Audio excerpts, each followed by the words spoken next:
Bonjour à tous. Les petites histoires du bout du jardin sont nées comme on sème, plante, récolte de jolies fleurs ou de belles tomates, de l'eau, du soleil. Mais avant tout, il a fallu défricher le terrain, enlever les petits cailloux, aérer la terre, en prendre une poignée dans la main, la sentir et se convaincre que la récolte sera bonne. Il arrive parfois que l'on sème des fleurettes multicolores, mais que seules les blanches ou les jaunes fleurissent. Alors on est amené à se poser la question « Pourquoi ?» Il en est de même lorsque l'on se balade sur le Nil et que des îles apparaissent chargées de temples, de monuments, de palais, de mosquées ou seulement de magnifiques jardins faisant le bonheur des Égyptiens. Oh, vous en avez certainement rencontré de ces sourires enfantins sur l'île Kishner, de ces couples de divinités enlacés à l'île Éléphantine. Alors aujourd'hui, je vous propose une balade sur l'île de Roda, où fleurit le henné, une île où les hommes sont venus faire la fête pendant des siècles. Puis, comme pour mon jardin, nous irons à la recherche des graines disparues, celles qui sont manquantes, un peu trop enfoncées dans la terre, dans les recoins des temps anciens. Venez, partons sur l'île de Roda. Aucune recherche ne prouve la présence d'un sanctuaire ou autre bâtiment d'une antique civilisation. Nous sommes dans un environnement qui a connu des heures de gloire, par la proximité d'une capitale, Men-Néfer, où se déroulait la fête Sed, non loin du temple de Ré, en vis-à-vis avec les pyramides de Gizeh et Saqqara. Une île située entre la petite branche et la grande branche du Nil, donc un lieu où le passeur sur son embarcation faisait se rejoindre deux mondes, celui des vivants, dominé par les emblèmes des dieux flottants au vent, et celui des morts, dominé par les montagnes de pierre comme de grands escaliers, pour permettre à l'élu royal de rejoindre les dieux. Roda, une île protégée d'un voile hautement parfumé des effluves florales, répandue sur un limon si noir que les oiseaux pouvaient venir chanter sans avoir à se cacher. Un lieu où je me suis permise dans mon roman, La lampe cachée du Nil, de faire voyager la Sainte Famille, des étrangers réfugiés qui ont pu ainsi observer, admirer, méditer sur la dualité du paysage qui s'offrait à eux comme un cadeau du Créateur pour vivre un temps de pause.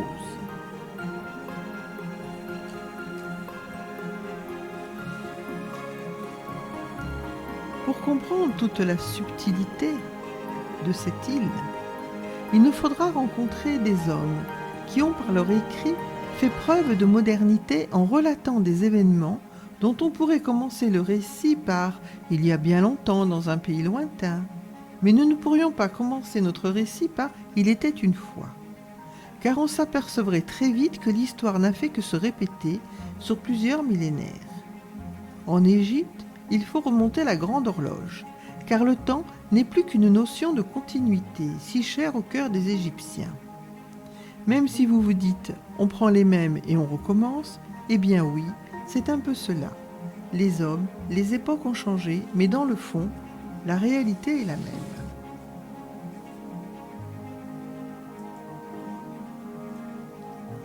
En ce 17 août 1798, l'île est un espace occupé, témoin d'un va-et-vient politico-militaire et religieux.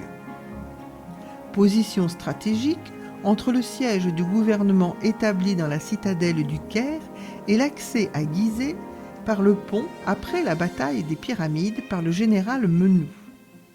L'île de Roda s'offrit avec son haut minaret, le moulin à vent, les embarcadères, les bâtiments transformés en boulangerie et réserves pour l'armée dont une poudrerie confiée à M. Champy, administrateur des poudres et salpêtres.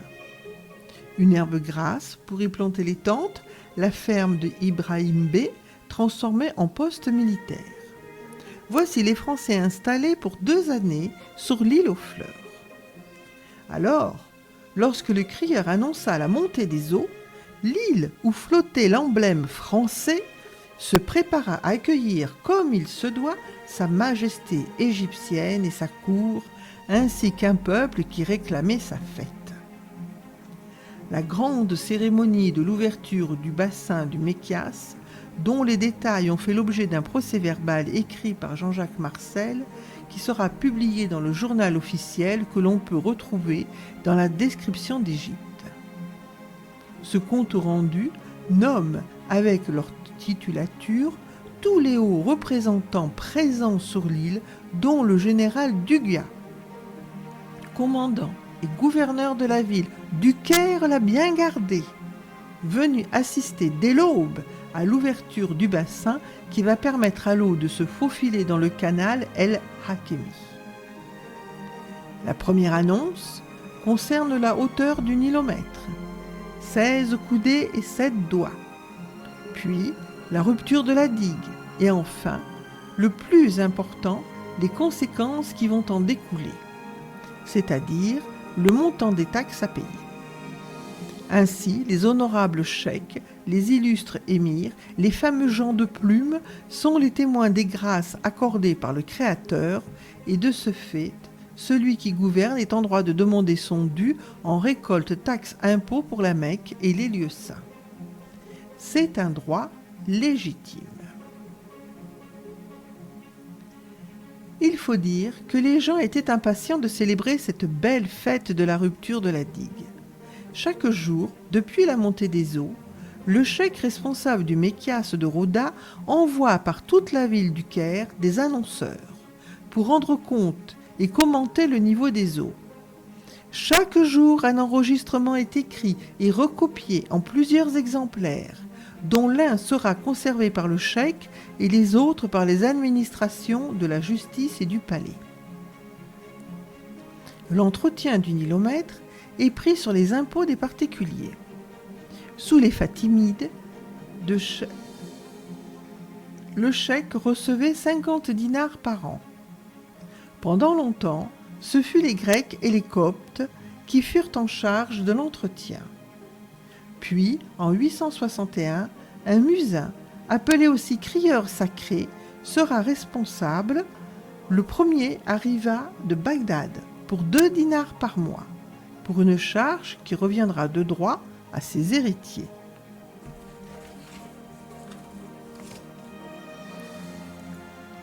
En un an de présence, les Français ont effectué la restauration du nilomètre, le Mékias de Roda, ainsi que quelques travaux dans la mosquée et le palais. L'ingénieur en chef des ponts et chaussées, Monsieur Le Père, va s'assurer du bon fonctionnement de la colonne nilotique, du nettoyage du bassin qui sera curé jusqu'aux fondations. Tous les travaux sont effectués sous la présence du cadi de l'île, le cheikh Mustapha, et de l'intendant des eaux. Un scribe a tout noté. Un chapiteau de marbre blanc gravé aux 2 écritures, français et arabe, a été placé. Remplacement de poutres vétustes. Le pourtour du puits a été agrandi. Des barrières de bois placées au bord du bassin entre les colonnes. On précise bien que toutes les écritures koufiques, karmatiques et arabes ont été respectées. Le Mékias, ou nilomètre, est de forme quadrangulaire, recouvert d'une coupole. Du fond du bassin, au sommet de la coupole, il y a 24 mètres de hauteur. La porte d'entrée est surmontée d'écritures arabes. Une deuxième porte en vis-à-vis conduit à un péristyle intérieur formant une galerie qui enveloppe le bassin où se trouve la colonne nilométrique. Le bassin est entouré de 4 piliers rectangulaires séparés par 2 colonnes d'un seul morceau de marbre. Ces colonnes sont posées sur des piédestaux et ornées de chapiteaux corinthiens. Au mur est encastrée une table de marbre blanc avec des écritures karmatiques. Des lustres aux 4 parties de la galerie restent allumés la nuit, le temps que dure la crue annuelle. Sa construction remonte en 715 de l'ère chrétienne, soit 96 de l'Hégire. C'est le 13e successeur du prophète Mahomet, le calife Omiyyade Soleiman, 8e prince des Omeyyades, qui commanda la construction du nilomètre sur l'île de Rhoda. En effet, lors de sa première année de règne, le nilomètre d'Élouan fut renversé par les opposants. Lorsque le premier intendant Hassana, surnommé El Tenouki, l'en informe, Soleiman lui ordonne de ne pas réparer le nilomètre d'Élouan, situé à, je cite, 6000 pas sur le bord oriental du Nil, mais d'en construire un sur une île avoisinante de Fostat, face à Gizeh. La construction d'Hassana va durer une année. Après s'être employé à faire des fondations solides, il fait placer la colonne nilométrique, instrument de mesure indispensable à l'évaluation agricole et financière. Comme de coutume en Égypte, une inscription koufique, toujours visible, renseignera l'historien. Il est à noter que ce mékias, qui est un outil essentiel pour l'administration gouvernant l'Égypte, sera plusieurs fois renversé et reconstruit, sans pour cela que l'on sacrifie les diverses écritures. Pour citer les plus importants, remontons au 7e calife de la famille abbasside, El-Mamoun, un contemporain de Charlemagne, puisqu'il effectue des travaux sur le mékias en 813, soit en 198 de l'Hégire. Ce personnage, instruit, accorde beaucoup d'importance aux arts et aux sciences. Il aime le beau et la précision. L'élégance des inscriptions de la frise autour du bassin en sont un bel exemple. 150 ans après sa construction, la colonne nilométrique fut surmontée d'une poutre de soutènement appuyée sur les parois orientales et occidentales du bassin. Malheureusement, les années de crue n'étaient pas toujours optimistes. En 1059 de l'ère chrétienne, soit en 451 de l'Hégire, 7 années consécutives de sécheresse provoquèrent la famine. Le niveau atteignit péniblement 12 coudées pour redescendre très vite. Le prix du blé augmenta considérablement. Puis les hommes se mirent à dévorer les chiens, les chats, les charognes. On finit par faire répandre l'idée que c'était la faute des Abyssins qui étaient venus fermer le cours du Nil. Alors, le calife, El-Mostanser Bilal, envoya un émissaire copte, le patriarche Michel, au pays des Abyssins. Celui-ci fut reçu avec honneur et respect. Je raconte du reste cette anecdote dans mon livre « La lampe cachée du Nil ». Le prince abyssin fut étonné, mais ne contraria pas le calife ni le patriarche. Il rendit les eaux, qui montèrent à Rhoda à 16 coudées et 9 doigts. Le calife entreprit de restaurer et d'embellir le mékias par des inscriptions karmatiques à l'intérieur du bâtiment. Monté sur le trône à l'âge de 9 ans, il gouverna l'Égypte 60 années. Après l'épisode abyssin, l'Égypte ne manqua plus d'eau. Le calife fut très apprécié. Sous la dynastie mamelouk baharite de 648 à 784 de l'Hégire, c'est-à-dire nous serons en 1382, on constate une régularité des relevés de la colonne nilométrique. En 696 de l'Hégire, la mesure atteint 15 coudées et 10 doigts, une hauteur excellente. Le gouvernement ordonne les semailles. Mais d'un seul coup, les eaux baissent. Les cultures ne peuvent plus être arrosées. Alors, en 1360, plusieurs témoignages, dont celui d'Ebn el-Makrizi, attestent d'une montée fulgurante à 24 coudées. C'est la catastrophe. L'inondation emporte les maisons, la chaussée menant au Fayoum est impraticable, les puits sont encombrés de boue, ainsi que les bassins des mosquées. L'île de Rhoda fut recouverte de limons et les maisons du village détruites. Toute l'Égypte fut submergée. Il s'ensuivit la peste. À partir de 772 et 75 de l'Hégire, plusieurs témoignages écrits attestent que musulmans et chrétiens se rendent au désert pour prier sur ordre du sultan. Sous la dynastie des Mamelouks circassiens, et jusqu'à la conquête ottomane, 784-924 de l'Hégire, soit 1518 de notre ère, on assiste toujours au même enthousiasme ou angoisse, selon la situation à l'approche de l'annonce de la crue. En 811 de l'Hégire, c'est le sultan Melek El Nasser Fareg qui ouvrira lui-même la digue. En 823, soit en 1419, la crue a du retard. Aussi, le sultan proclama 3 jours de jeûne. Le sultan, le calife, l'émir, les cadis, les oulémas, les religieux et le peuple se rendirent en dehors de la ville pour prier. Le sultan, vêtu d'une robe de laine blanche, portait une serviette autour de la tête dont un bout dépassait dans son dos. Il erra ainsi dans le désert.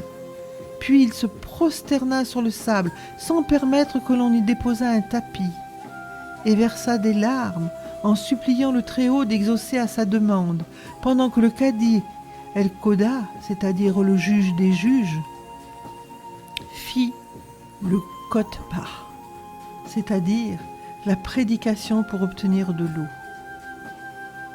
Le lendemain, les eaux montèrent de 12 doigts.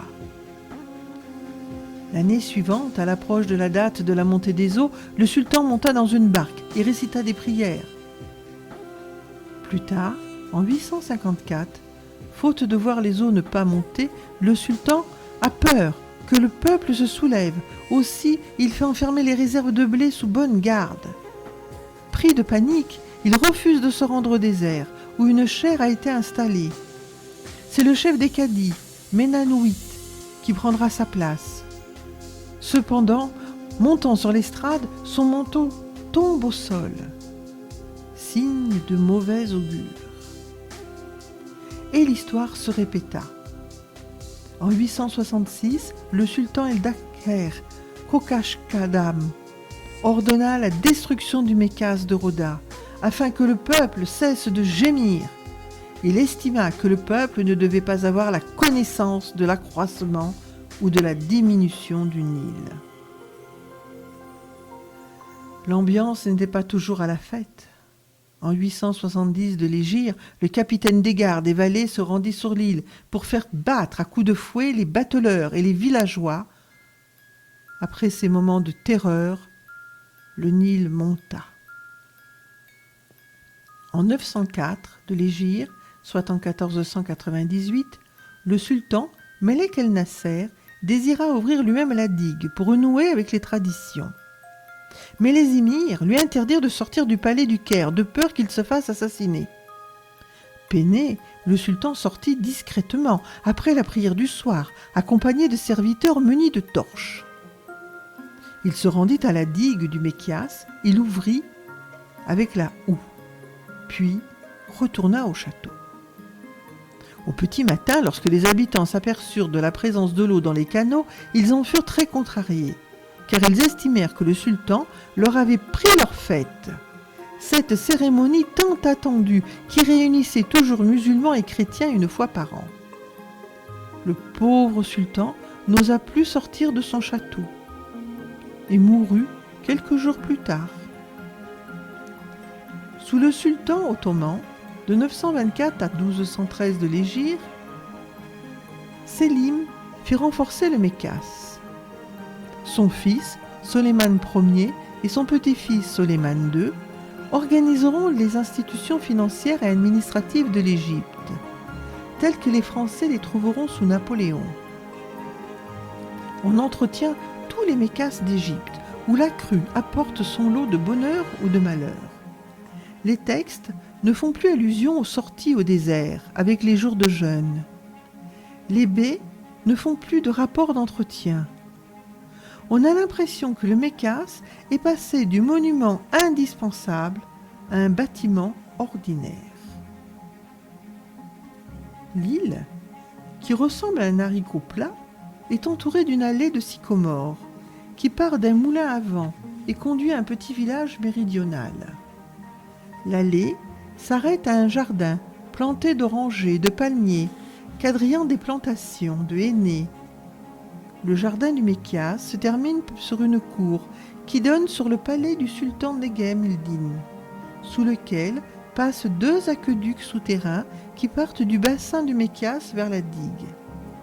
Le palais comprenait une grande salle de réception sous un plafond soutenu par 3 piliers. Les Français remarquèrent que la construction en pierre de taille provenait du site des pyramides. Le calife Montanser, Hilal, fit bâtir une mosquée qu'il embellit d'inscriptions soignées, plus enroulées, renouant avec les sciences et les arts. Son minaret vient dominer l'île, à 24 mètres de hauteur, rappelant que cette haute construction est due à l'image du phare d'Alexandrie. Un perron de 15 marches permet d'arriver à l'entrée de la porte principale. Une galerie de 38 colonnes entoure l'intérieur comprenant le manbar, c'est-à-dire l'estrade, dans un renfoncement situé au midi suivant la tradition.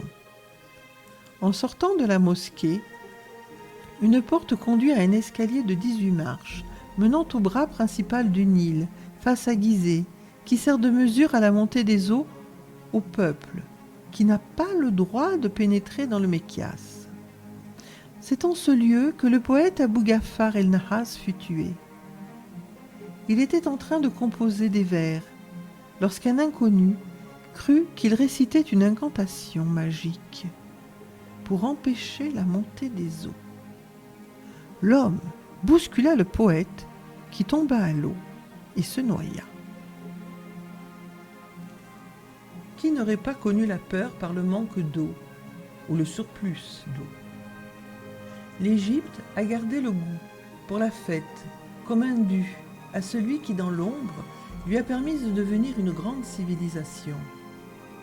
Le paysan, acteur indispensable, cet instrument de production se retrouve le jour des cérémonies à la même hauteur que celui qui le commande.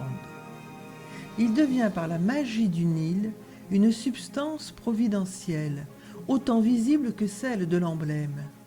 Il voit, il vit, mais ne meurt pour l'Égypte, puisque toujours renouvelé. Au contraire de l'iconographie de la vie funéraire de l'au-delà, qui représentait tous les membres de la maison du roi, dont la haute société, les fonctionnaires, les militaires, les prêtres, les ouvriers qualifiés, dans les chants éternels de l'Ilaou, de l'Amdouat, auxquels aucun paysan n'a jamais été invité.